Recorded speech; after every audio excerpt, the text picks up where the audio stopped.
शेळीला ताप आल्यावर कोणती गोळी द्यावी आणि कोणते इंजेक्शन द्यावे जेणेकरून तिचे 1 ते 2 तासात ताप निघून जाईल आणि ती चारा खायला लागेल।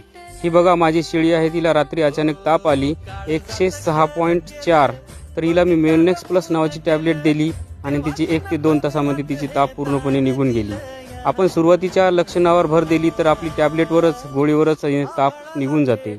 पण समजा ही ताप हे बघू शकता आपण, हे बघा 2 तासानंतर चेक केली आणि 102.3 आहे, हे नॉर्मल टेम्परेचर आहे। पण जर ताप 2 तासानंतर पुन्हा जर आली तर समजून जा ही व्हायरल किंवा दुसऱ्या बॅक्टेरियल इन्फेक्शनमुळे आलेली आहे। अशा ठिकाणी मग तुम्ही अँटीबायोटिक म्हणून तापीवर रामबाण उपाय आहे ऑक्सिटेट्रासायक्लिन इंजेक्शन, हे तापीसाठी खूप चांगलं आहे, खूप लवकर कमी होती। आणि त्याच्यानंतर हे मेलनेक्स किंवा मेलनेक्स प्लस नावाचे इंजेक्शन तुम्ही वापरू शकता आणि सोबत ट्रायबिवेट इंजेक्शन वापरा। ताप आपोआप सगळी कमी होऊन जाईल आणि शेळी चारा खायला लागते।